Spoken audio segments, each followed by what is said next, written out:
right, if we're ready, everybody, we'll just reintroduce everyone to Fred Hahn is from the Ontario Labour Council.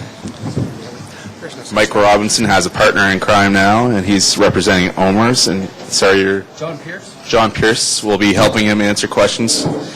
And Bill Tufts is here from Fair Pensions for All. So we'll give each of the panelists just a quick 2 minutes to do a quick synopsis of their position. Starting with Fred. Thanks, Fred. Well, look, the one thing I want to point out that you might have seen in the pension slide from OMERS, there was that lovely graph, and it looked like the pension plan was doing really well, and it was up high, and then it went like this to the cliff.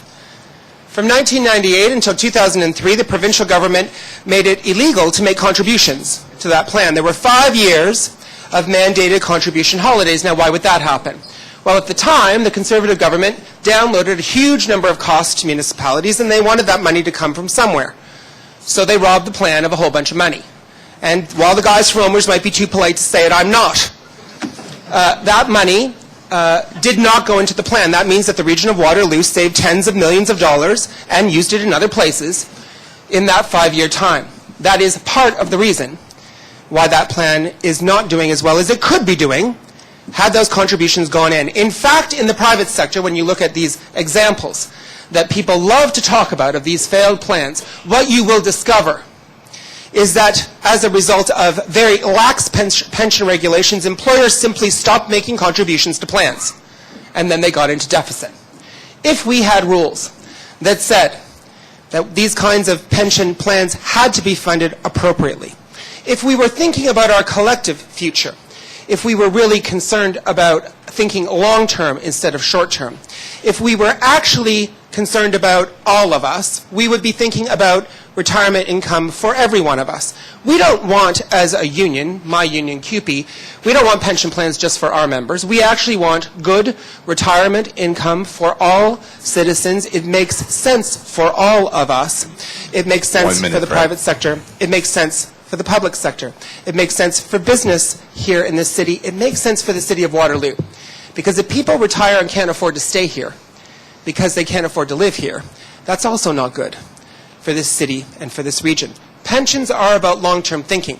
They are not about short-term solutions, and they should not be about the volatility of the market. They should be about pooling resources together to do what we have done for generations, which is provide good pension income for people to allow them to retire in dignity. And what we should be talking about is extending that to more people, not less.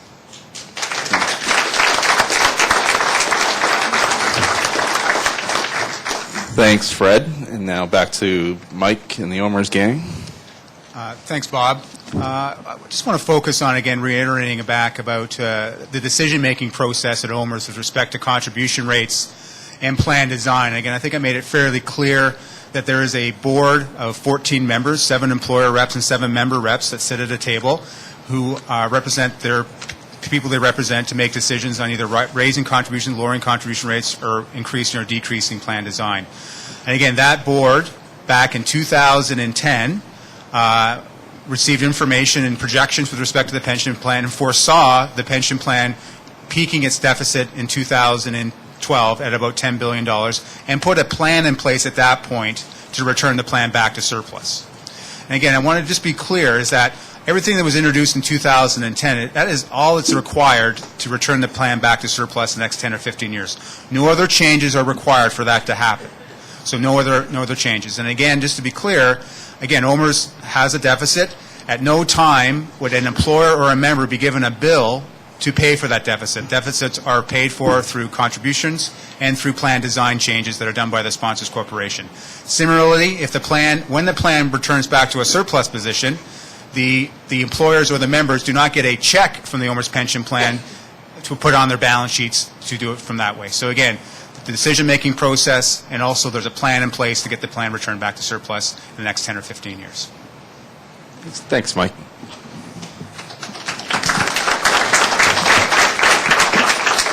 And finally, Bill. Yes, both Fred and John are raising some very interesting points here. I think that one of the things that OMERS indicates is that there's no more bills to be paid.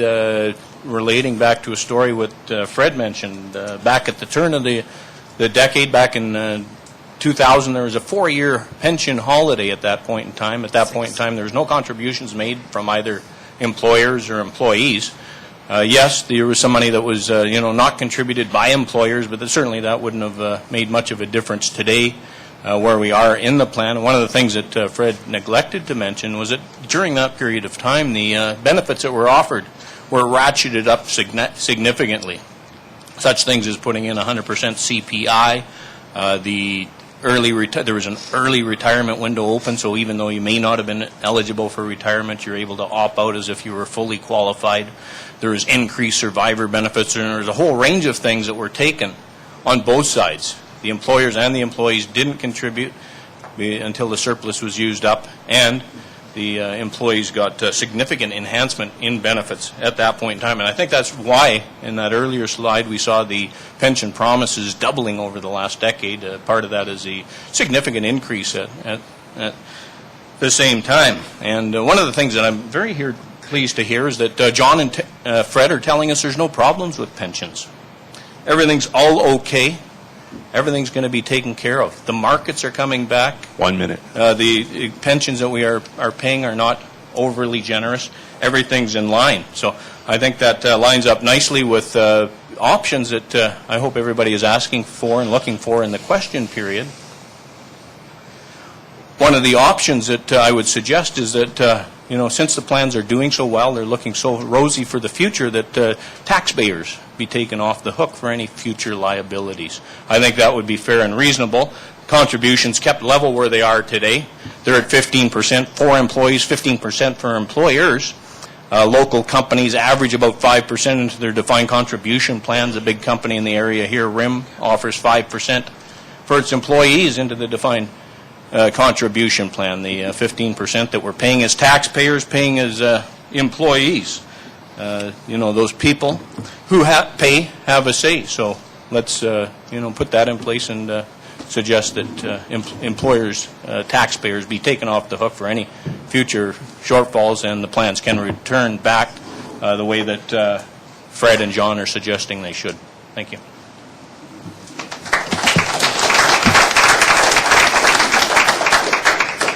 All right, thanks, Bill. So we're going to open the floor to questions here, and I just want to go over a few ground rules here first. Questions, we're going to try to limit them to about 30 seconds. Please refrain from making statements and just simply try to address them as questions. If you could introduce yourself at the microphone center there to ask your question, that would be much appreciated so everyone in the room can hear you. You can direct your questions to the panel. And there will also be online questions, so Karen and Mike will be asking some questions from the mic as well from people who are following the conversation online. Once again, I'm going to caution people that please try to keep the conversation civil. We know this is a passionate debate, and we're hoping that we keep it as respectful a conversation as we can. So we'll open the floor up, and you got anyone interested in asking a question and having concern can queue up there in the middle. If you can please share your name with us, and then just go for it. We've got some Twitter questions already when you're ready. Hi, my name is Dave Kutsia, and your name is Mike, right? My name is Mike. Mike. Okay, my question is for you, Mike. You said that the deficit was largely because of the 2008 financial crisis, and my understanding is that the deficit in 2008 of the OMERS pension was $300 million. So why is it now $10 billion, the deficit, despite, your name is John, right? Yeah. Despite John telling me that $2 billion goes into the plan every year, employee and taxpayer match. So if it's all the 2008 crisis's fault, why did the deficit go from $300 million to $10 billion in 5 years despite $10 billion of contributions? And if I'm not mistaken, 2009 was a very good year in the market. So was 2010. Last year, not great, and this year is pretty mediocre. I don't understand what's happening. To me, it doesn't sound like 2008 was really the problem. All right, so we'll get you guys to answer that. Basically, the reason for that, sorry, I didn't get your name? Dave. There's a concept that all pension plans, or all the pension plans I'm familiar with, they realize their gains and losses through a process called actuarial smoothing. And what that means is that no matter what happens in any investment year, you only apply 20% of that impact in that year. So when OMERS lost 15% in 2008, which was around $8 billion at the time, only 20% of that loss gets factored in 2008. 20% in 2009, 10, and 11. And what happens is, so it's kind of confusing, but for every year that you're dealing with your deficit and doing your valuation, you're applying basically 20% of 5 years' worth of returns.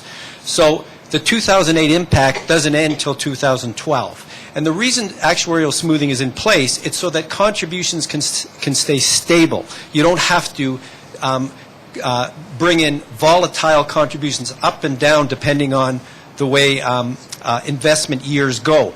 And like I say, it's a common practice. All the big pension plans that I know have used it. It's an accepted process. And the key is what that allows you to do. It allowed OMERS to project that the deficit was going to peak in 2012 because we knew we had to factor in 80% of those losses in 2008 over that 4-year period. I'm not sure that answers your question, but it's precisely why you didn't see that loss in 2008 on the actuarial books. We see it in our financial statements, but the actuarial deficit is not done that way. And it's the same thing with gains. The years before that, we made 16% and 13%. We only factored in 20% of those gains in the year that they came in. The other 80% came from the 4 years previous. I don't know if that answers the question. All right, there's another question. We'll get you just introduce your name. You give us your name, sir. My name is Ernie,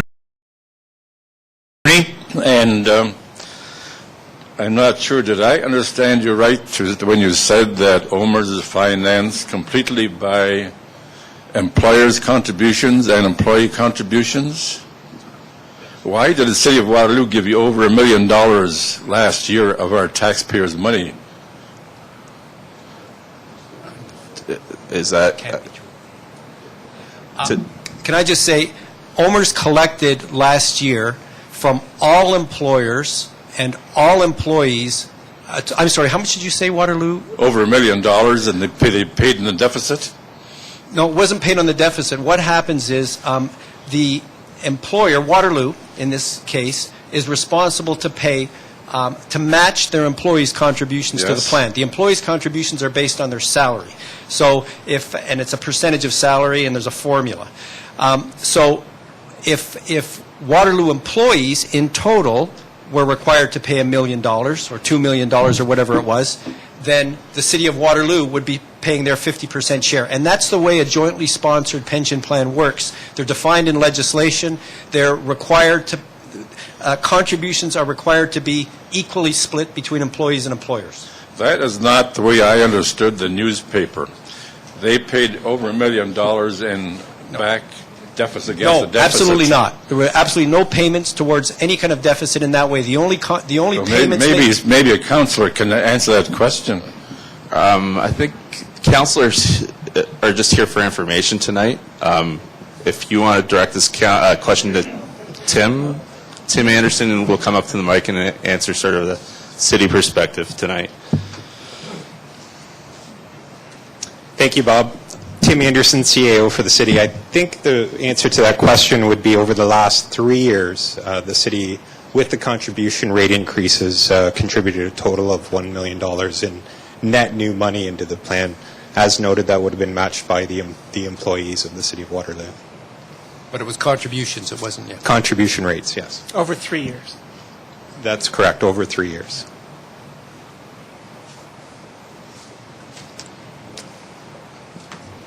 All right, next question on the mic. If you could just tell us your name. Yes, Terry O'Connor. I'm with the Guelph District Labour Council, and really thank you to all of you panelists tonight for coming and for the group to hold this. I'm going to cut right to the chase, though, because I think a lot of people in the room tonight are asking that question. Will or will the taxpayer ever be on the hook to pay for public pension plans? And I'm not sure who can answer that question from the panel, but if anybody can answer that question, I think the whole room would appreciate the answer to that.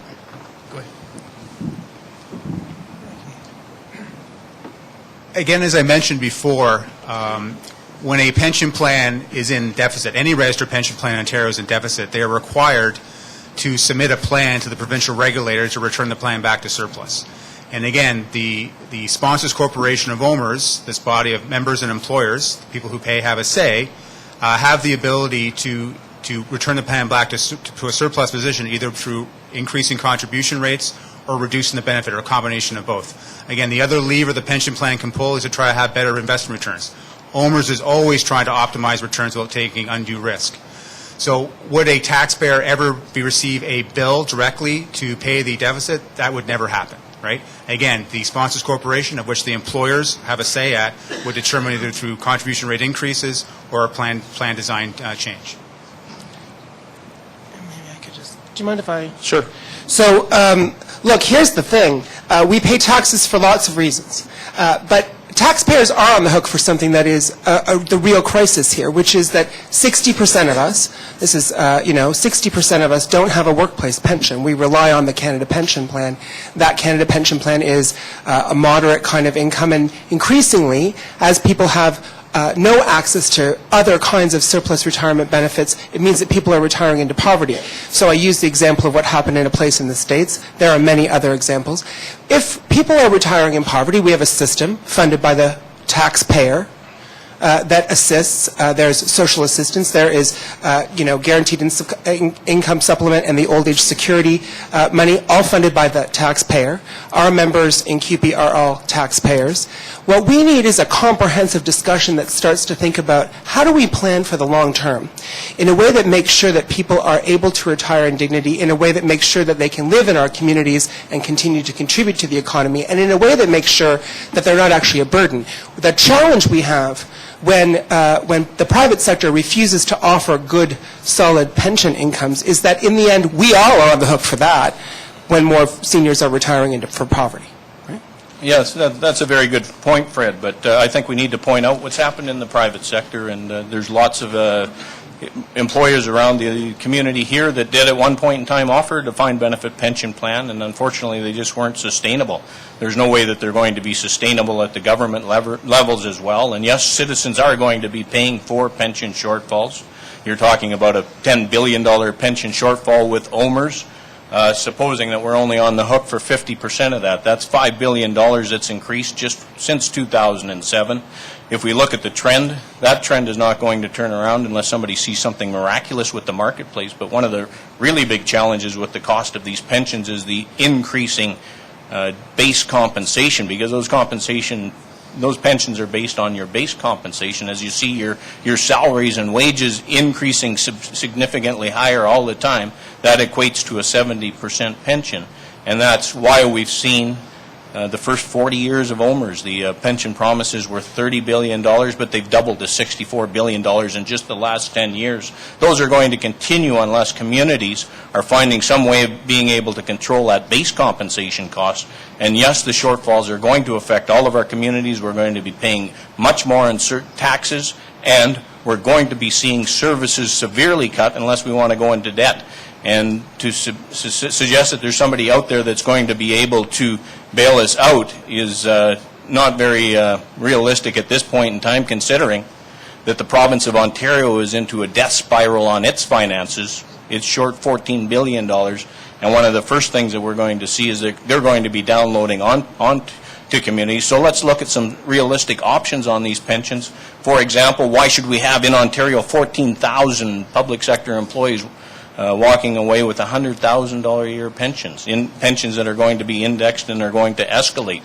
Earlier this year, there's a group that looks at pensions, and they suggested, yes, that's ridiculous that we're paying out pensions this high. We need to put a cap on it. And what they decided was they put a cap on $350,000 worth of income. That equates to a $240,000 pension. And those things are not sustainable. As Fred rightly points out, they're not fair. Let's create a good solid base for everybody and eliminate some of that top-end waste is what we're suggesting, and try and get to a system that's more fair for everybody. But let's also be honest about numbers. So OMERS doesn't replace 70% of anybody's wage. It was reported as between 30 and 50. That's reported with government to the pension regulator. Let's also talk about the reality of people earning an $18,000 a year pension. You can find an outlier, somebody who made in the workplace over $100,000 a year who's receiving a high pension. That is not the truth of the main source of pension income that comes from the OMERS pension plan. If we're going to have an honest discussion, then let's have an honest discussion with real numbers that are based in fact. I would I would like that, Fred, and I think one of the real discussions we can have is what is that average pension. Don't forget that there's pensions in the OMERS pension plan who are over 100 years of age. They've been collecting pensions for 40 years. They're included in that. I agree. Good for them. You're surely not suggesting that we should kill them off to save the plan. Okay. They've been collecting pensions for that period of time, and that's great. But they're included in that 18,000, even the 28,000. You're going there might to be have five, employees who right? have only worked. Let's just ratchet it down a little bit. I think we've got another question at the microphone, and we'll ask. Could you please introduce yourself? Yes, my name is Bruce Tucker, and again, I'd like to thank the council for hosting this meeting. I'd like to thank the representatives before us. I am a 35-year member of OMERS, and look at having another 3 to 4 years of gainful employment. And I'm going to take us into a bit of an area that we haven't broached during this talk when we talk about charities, we always hear about the ballooning cost of the management on a charity. And what I'd like to know is, what's the average annual cost of an OMERS pension? And I'm talking about the managerial expenses. Followed by, how does this compare to RSPs? Because we know we can run into hundreds of basis points on an RSP plan. And this will be to Mr. Tuff, sir. I've checked out on LinkedIn and your website, WB Benefits and all that. And I'd like to know, how much do you charge your clients to manage their funds? Yes, so what I'd like is Mike first to talk, and then you to answer. I'd like to do a comparison, apples to apples on that, sir. Thank you. Thanks. Thanks, Bruce. So the question was to OMERS, what does OMERS charge, or what is we call it an investment management expense to invest the $55 billion. And OMERS is a not-for-profit organization.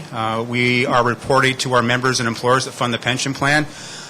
We actually calculate that number every year, so I'm going to give you a range. Over the last 5 years, the annual expense or percentage required to fund the pension plan was between 0.4% and 0.64%. So it's 40 basis points and 64 basis points. And I think Bruce mentioned that out there, typically in the retail sector, they can be hundreds or a couple hundred basis points to invest the fund. So ours is between 0.4 and 0.64%.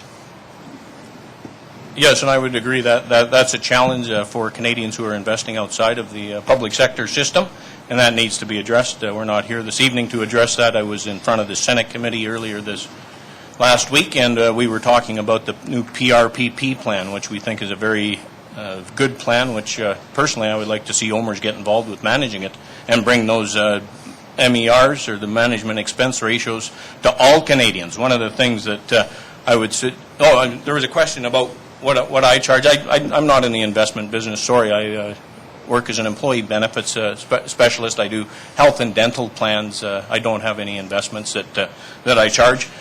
Just one other point that Fred keeps making is about that 1%, those high income people. I would ask Fred if he sent a letter off to OMERS questioning why, like public sector pension plans across the country, they're paying their CEOs $3, $4, $5 million a year in compensation. That sort of seems to go against the grain with what Fred thinks is the problem. Well, in attracting people who can do investments, when you compare them to the CEOs of banks, they're cheap. All right. All right, so there's another question at the microphone. Yes, hi, my name's Jane McDonald, and I have a question for Mike and John. Actually, the last person asked the question I was going to ask about fees to manage these plans. So I do have another question now. I was wondering, is an OMERS employer able to make a recommendation to reduce an OMERS benefit, or make the pension smaller? Are they able to do that? Is that within their jurisdiction? Yeah, with OMERS, the OMERS Sponsors Corporation makes those decisions. That would be considered a plan design change. Those kinds of changes can be made through the OMERS Sponsors Corporation. There's a period between, I think it's around March and July, where they consider those kinds of proposals. You can go to the OMERS Sponsors Corporation website and you can look at the proposals they've considered in previous years, those that have been approved, those that have not been approved. But that is exactly the kind of thing that a municipality can do through their representative on the OMERS Sponsors Corporation. Thank you.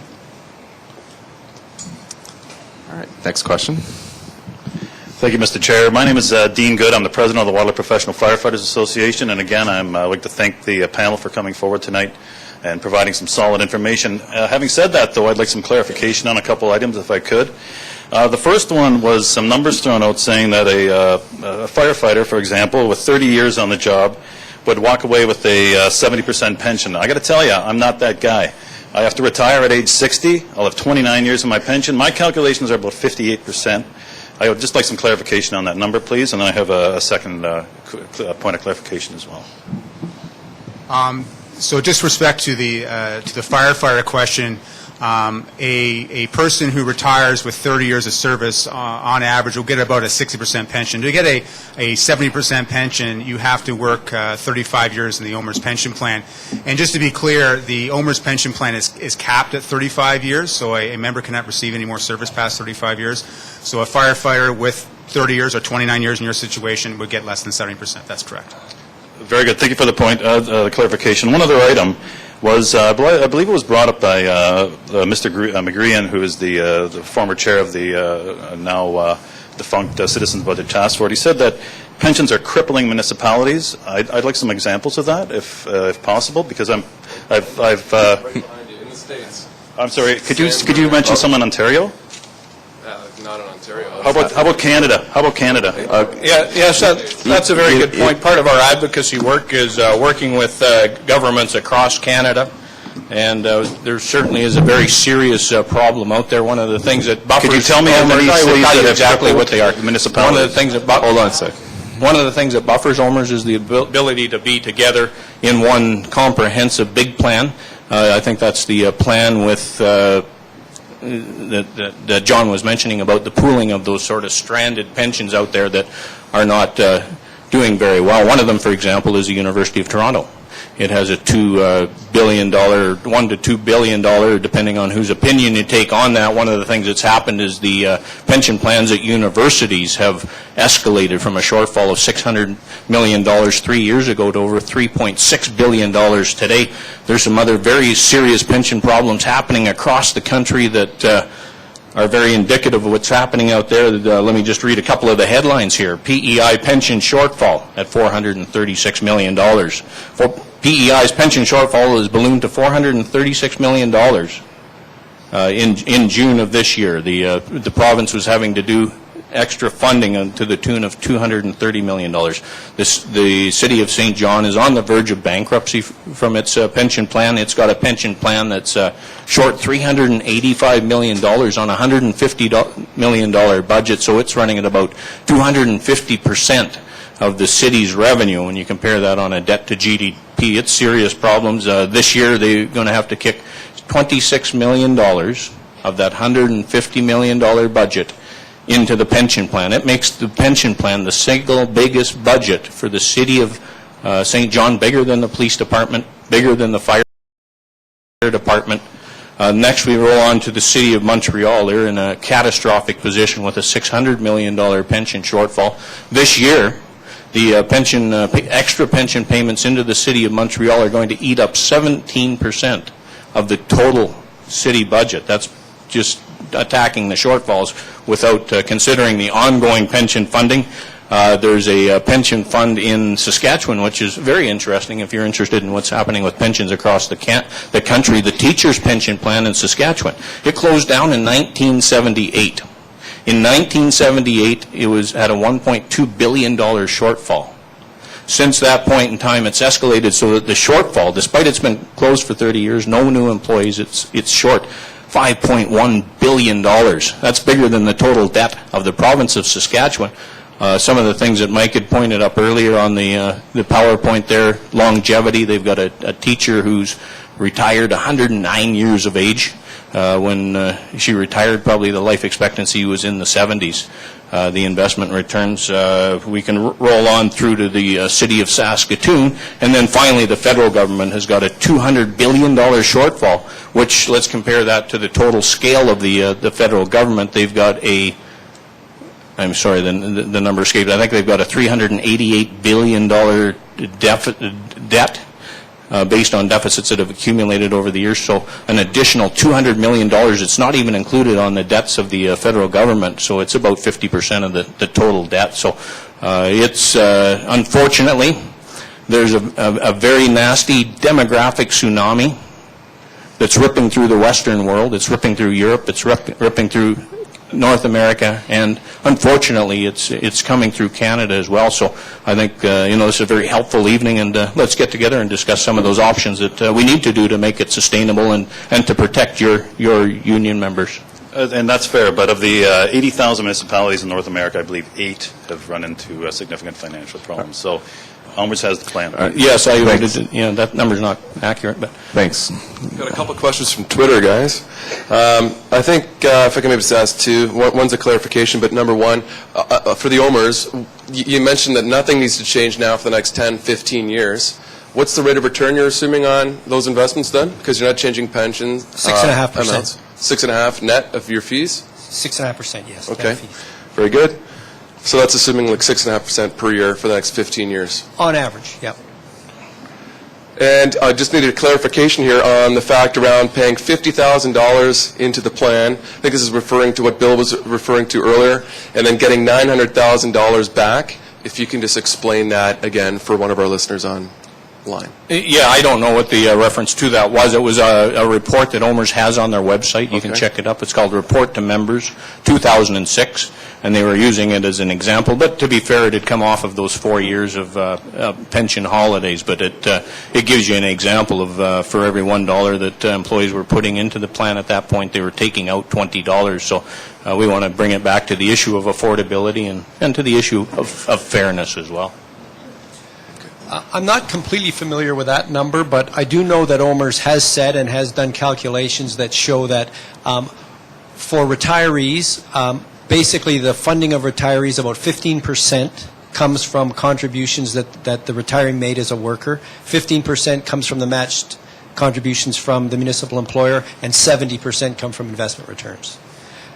So that's not quite the number that. So now, having said that, all of these numbers are averages, because the thing about OMERS, you're talking about a very large pooled plan. So there could be outliers on either end. I mean, it could be somebody went through a contribution holiday for 5 years, so didn't pay any contributions for that period, and therefore that would factor into their lifetime contributions. That would be a factor. They'd have put in less than what you normally would be putting in if you paid every year the way.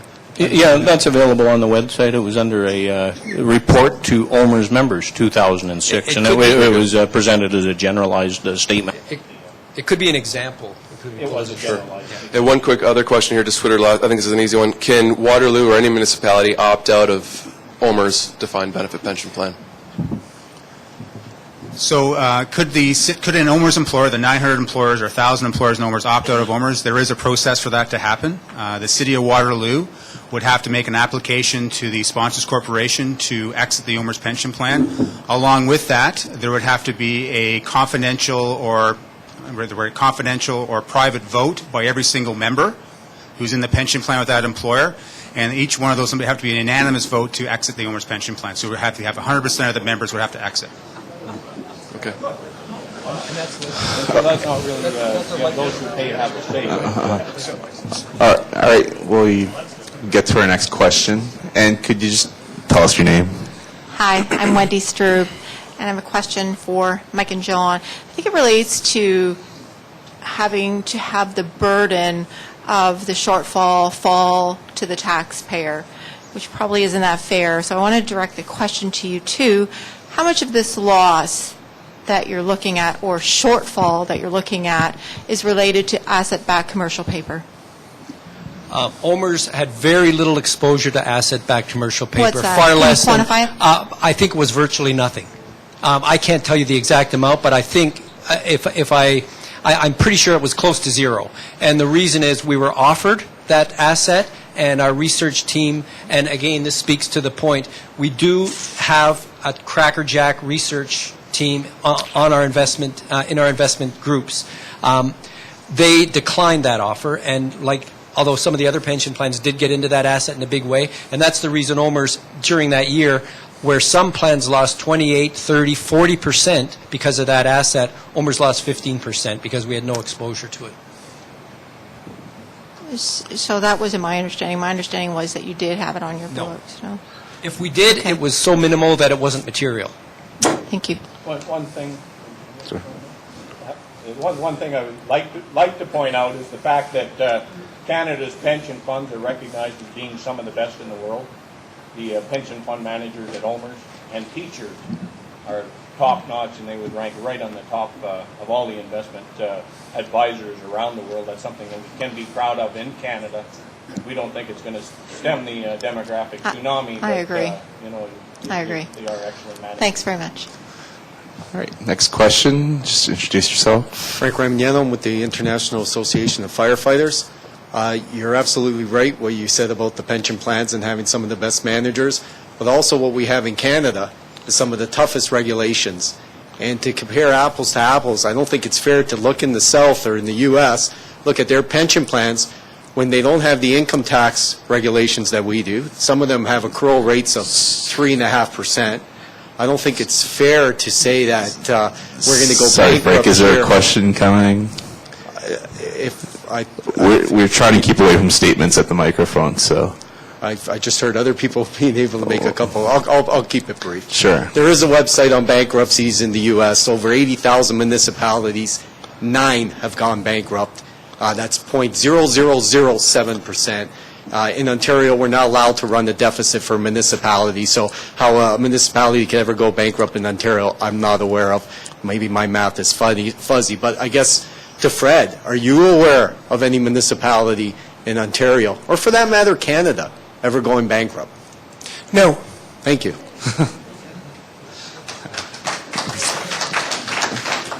All right, next question. Yeah, this is, a couple questions. And could you just introduce yourself? Yeah, just a thoughtful taxpayer. A question to Mr. Robinson and Mr. Hahn.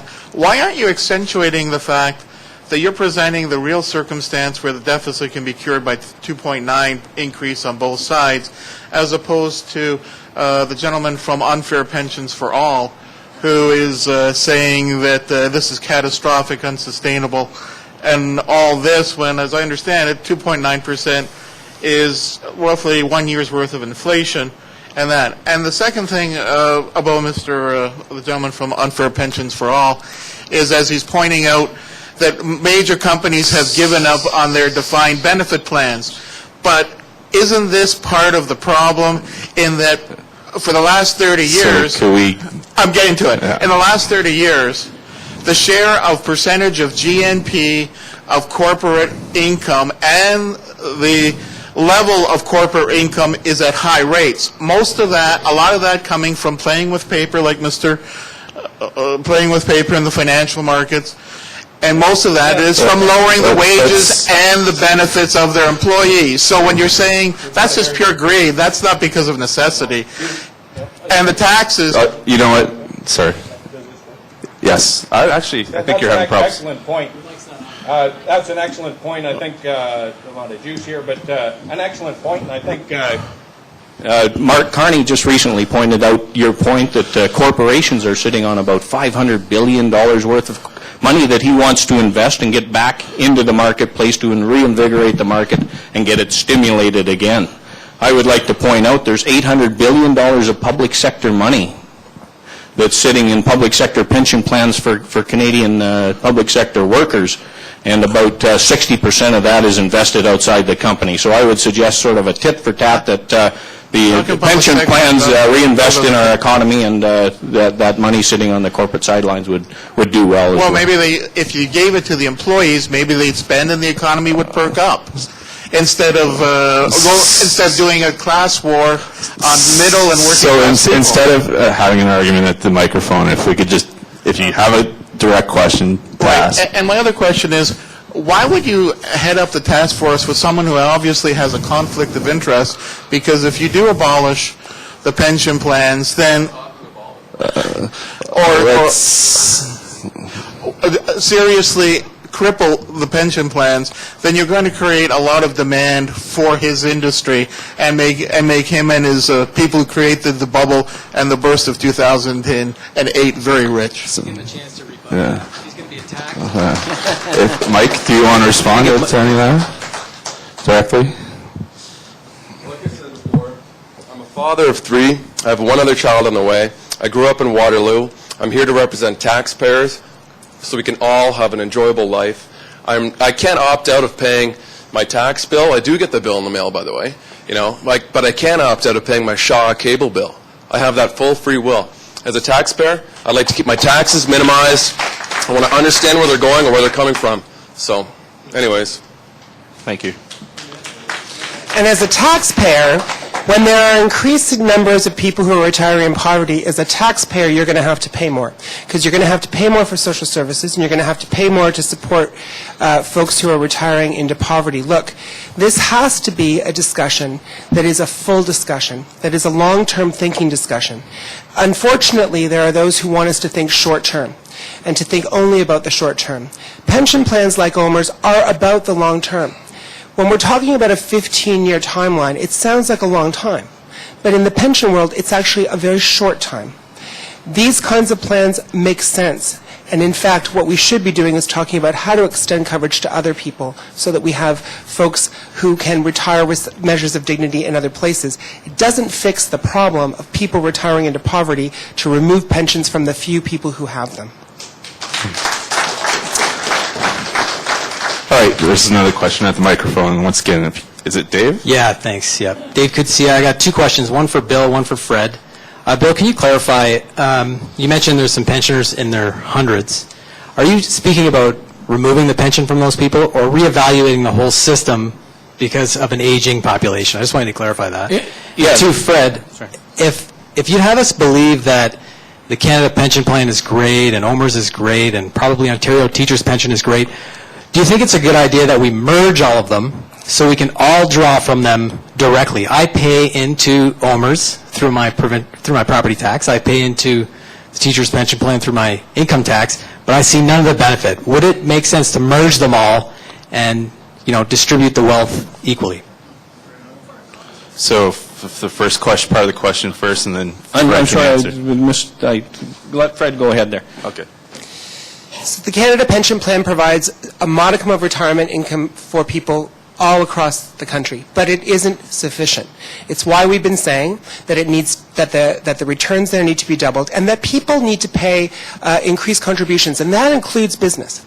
The reality of this discussion is that we're talking here about 60% of our neighbors and friends who don't have pensions. They work for companies. Agreed. So let me finish. So they work for companies that don't provide pension incomes for them. They say, look, you guys go figure it out for yourselves. Go invest stuff. But then they say, oh, you know what, our returns are down, so we're not going to give you a wage increase. And then they say you're laid off, and you're going to have to go find another job. And so people are stitching together 2 and 3 jobs when we think about our neighbors and our kids and our friends. How many people have kids in this room that can't find full-time permanent jobs because they're disappearing because the private sector has decided to divert profit in a different way? So here's the thing.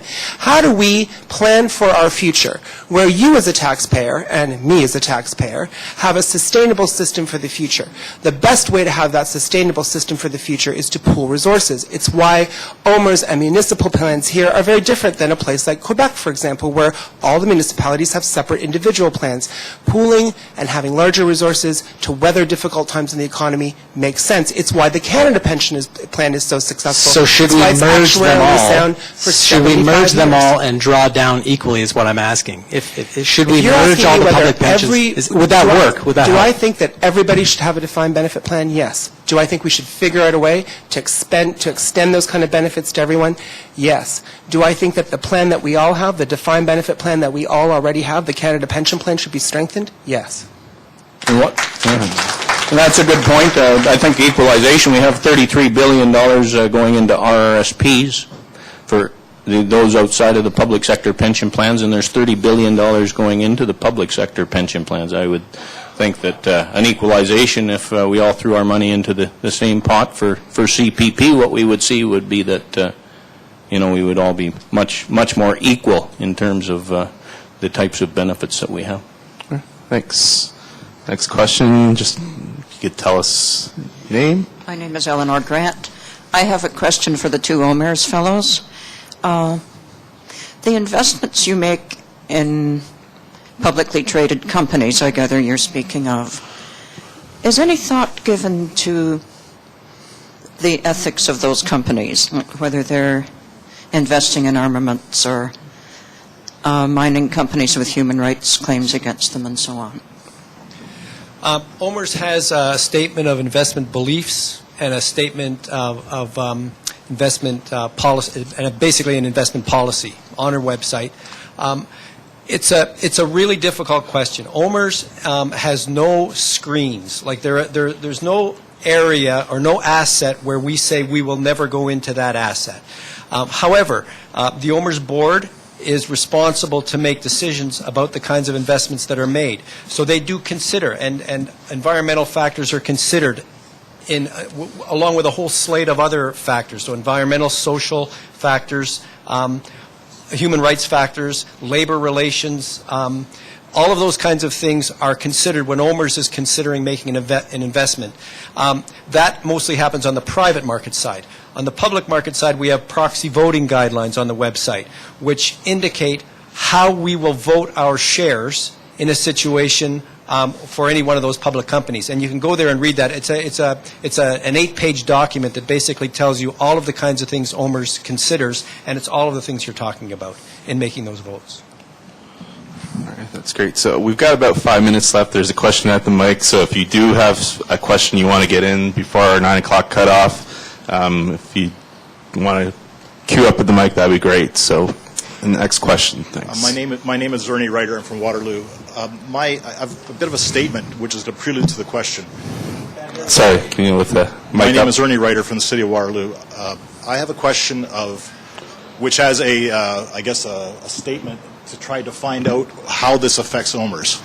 Recently, Jim Leach, the president of the Ontario Teachers Pension Fund, in a speech stated that the problem with the pension fund and Teachers Pension Fund was not the drop in due to the 2008 economy, but more of an issue of the actuarial problem of the plan being based on an actuarial study that a teacher works for 27 years but is retired for 32 years, where it was originally supposed to be work for 27, retire for 12. What I'm hearing today from yourselves is that you have a plan in place that will bring the plan back to, a positive position within the next 15 years. I have not heard anything about changes in benefits that you'll be paying. Is there a similar issue in the OMERS plan as what the teachers are saying that is still, shall we say, to be revealed at a later time, dealing with the age and the retirement type issues? That's definitely a factor that gets weighted in the assumptions, and it is a factor for the OMERS plan. It's a factor, longevity is one of those factors that our actuaries have made projections on, which gets us to that deficit. So yes, the 2008 investment losses were a significant component of the reason for the deficit. However, those demographic factors are also factored into that, and I can say that basically our actuaries have, but compared to the impact of the investment returns, they were less important. So the answer to your question is yes, I'd just like to add to that, give you a bit of an actuary 101 here. What actuaries do is they actually look into the future and try to predict the future, and ultimately they're never right. So, for example, the OMERS actuary will look into the future 20, 30, 40, 50, 60 years and make assumptions on when they think people are going to retire. And once they get there, they find out whether or not their assumption was right or wrong. They have gains and losses from an actuarial perspective in that situation. And every so often, the actuary will look at their assumptions and adjust them by looking at experience. So 5 years out, they assume that these many people would retire. If they did or didn't, they may then adjust their assumptions going forward. Those assumptions can have an effect, or will have an effect on the long-term actuarial liability of the pension plan, either creating a surplus or a deficit. So if their assumptions are correct, that's the way it is. But if their assumptions are more people didn't retire than they thought of, that can be a gain for the pension plan. So there are a lot of, as I say, if, ands, and buts in the future until we get there that can have impact on this deficit. Along with that, as we said before, the pension plan assumes, in order for us to get back to a surplus position in the next 10 to 15 years, that on average we make a 6.5% return. If we do not make a 6.5% return, we make less than that, then adjustments have to be made in the future. Either two levers they can pull: raise contribution rates, which is one option, or lower benefits. Make the benefits smaller for the pension plan going forward, which reduces the liabilities. Those are the two levers that can happen going forward. Sorry, Ernie. We've got two more people waiting to finish up. Just to piggyback off of that, we think that those changes are urgent. Recently, the federal government moved the retirement age to age 67.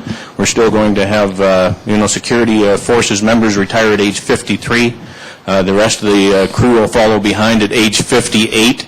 Those changes haven't been made. They're not going to be made, and it's important that they're made urgently. And just to reiterate that quote that Jim Leach made, private pension plans are built on erroneous assumptions. As the signs came in that the assumptions were wrong, the changes weren't made when they could have been evolutionary. Now, the changes have to be revolutionary. And that was from a Hamilton Spectator, 5 questions with Jim Leach. And we're very concerned that there's been no action on the part of OMERS, the sponsor corporation, or any of the municipalities to push for those changes. Every year that we wait, we're getting further behind, and it's important that everybody in this room be part of the solutions and speak to your local politicians and tell them how urgent this issue is to fix. There was actually no actuarial call to increase the age from 65 to 67 at the federal level. In fact, many folks have said that was unnecessary. The Canada Pension Plan is actuarially safe for 75 years. And the question was asked, look, was there contribution increases and benefit cuts? Yes, there were. Is it part of a funding policy? Yes, it is. And once the plan comes back into balance, as I understand that funding policy, those increases to contribution rates will come off, as will these benefit cuts can be restored. That's the ability that the plan has when employers and the workers in the plan are managing it together. I hope you're right, Fred, because I'd be very concerned if I was an employee in the OMERS pension plan today paying 15% annual contributions, knowing that 2/3 of those contributions are going in to cover shortfalls from already retired employees, and seeing that the pension shortfalls continue to escalate every year. Last year, so we're really running out short of time. So let's try to finish up the last 2 questions. On that, just to touch on what Fred talked before, I just want to kind of give you a picture of an average member in the OMERS pension plan. The average member in the OMERS pension plan is a 42-year-old custodian working in Sudbury that makes about $44,000 a year. And his contribution rates to the pension plan are just over 9%. Very small percentage of the OMERS pension pays 15% of the pension plan. The average member, again, the average member is a CUPE member. They have over 100,000 people in the plan. 42 years old, making $44,000. The contribution rate is 9.3%. It's not 15%. All right, thank you. You can introduce yourself. My name is Dieter Kays. I happen to be chair of a church pension plan that is national in nature, relatively small, about 1,300 members. We've just gone from a defined benefit plan to a defined contribution plan. In the last 2 years, we have had a very rude awakening in terms of understanding, in our case, what the legacy costs are on the defined benefit plan that we are still obligated to pay. And our regulator is telling us that we have to pay that off in 3 years. That will kick up our contribution rate of employers and employees to 35%. It will basically break the churches if we are forced, and destroy the pension plan if we're forced to do that. These things happen very quickly in terms of all of a sudden everybody gets a wake-up call. My question is, we've heard from you, OMERS, that you have a plan, and if your plan works, that's great. The question is, how long do you have to make your plan work, and when will you know it doesn't work? And I guess to the other gentleman, how long do you think we have, based on your research, before there's a very nasty surprise if the OMERS plan does not work? And by the way, this has been a very, very informative evening. I really appreciate you guys having the courage to come out and to talk as openly as you have and as civilly as you have. Congratulations on that. All right, so we'll start with Mike. Mike talked a bit about the plan that OMERS had in place. It was up on a slide there. The plan is 2/3 implemented. There's another piece coming on January 1st, and our projection is that plan will bring us back to surplus in 15 years with an average 6.5% investment return. So that's the plan. The sponsors deliberated over that for a long time, made that decision. It was reviewed by actuaries. It was filed with the regulator, and that's the plan that's in place. And that requires no more action than that to get us back to surplus. So there's no more. OMERS is going to be looking to municipal employers or to employees to support that deficit. The other part of that part of the answer is OMERS last year collected $2.7 billion in contributions. It paid out $2.4 billion to retirees.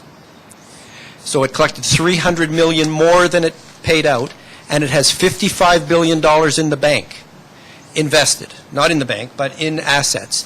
And if you look back at our average returns over the past, there were a number of options there. The lowest one was the past 10 years, which was 6.43%, and that included 2 financial crises in the markets. There was the dot-com bubble, burst in 2002, and there was the 2008 crisis. And still, OMERS earned 6.43%.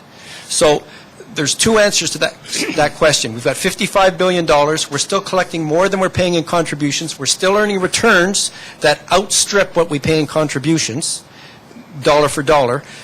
So this is a long-term projected deficit. And again, it's a projection. It's not like a government deficit where we're not collecting as much as we're spending.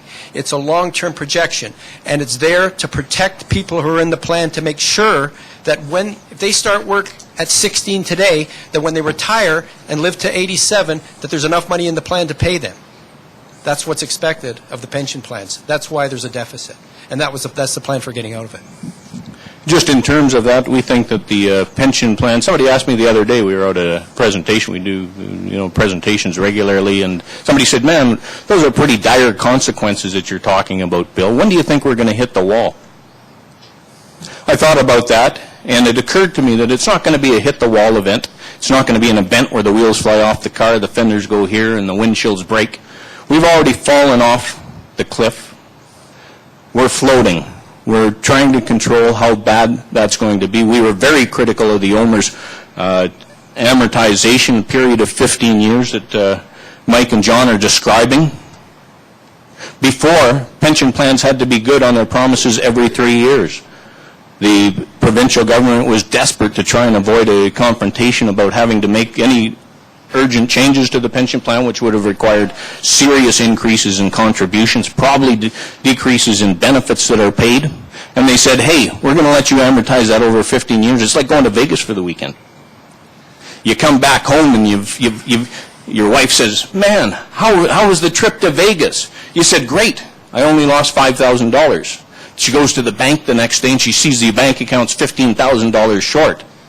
But you said you only lost $5,000. Yes, $5,000 for the next 3 years.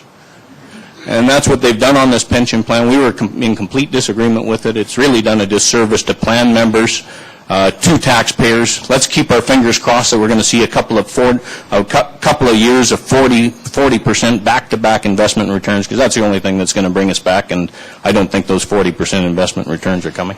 That's exactly what people said 15 years ago about the Canada Pension Plan. They said it was on dire collapse, we were all going to go down the drain, and oh my God, there was nothing we could do about it, and geez, isn't it just too bad?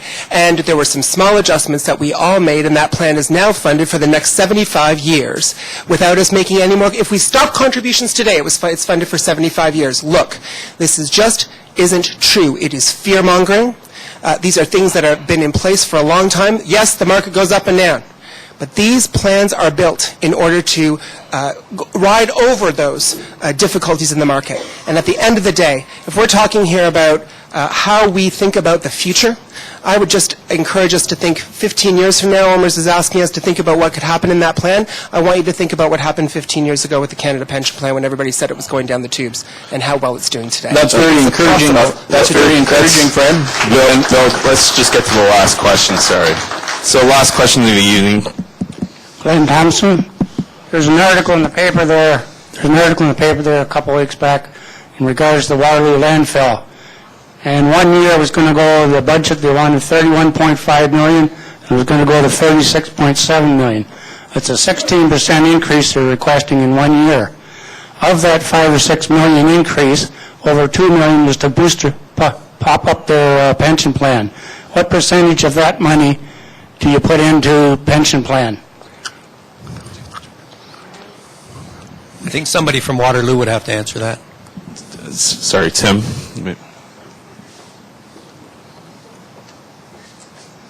Thanks for the question. I think I don't have all the details on that. I think that's a regional Waterloo budget question.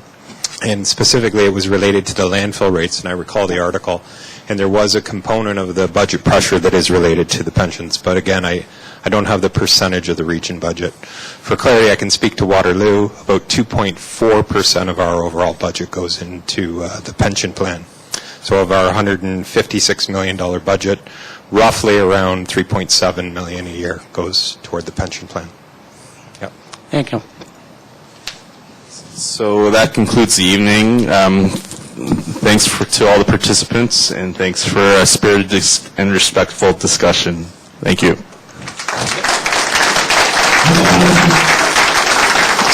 Just one last thing. I just want to thank everyone for coming, and Mike, I want to thank you for your participation tonight. I'd say for about 97% of the time we did the respectful thing, and I want to thank you for your participation in this. And I can vouch for Mike. He's here for the same reasons all of you are here, and it's because we care about this community, and we want to talk about important issues and tough issues. So thank you again for coming. Stay tuned. We have more to talk about this, and I think you've all registered at the entrance. I believe you all signed in, so we will be providing you with more information going forward. So thank you. Drive safely tonight, and take care.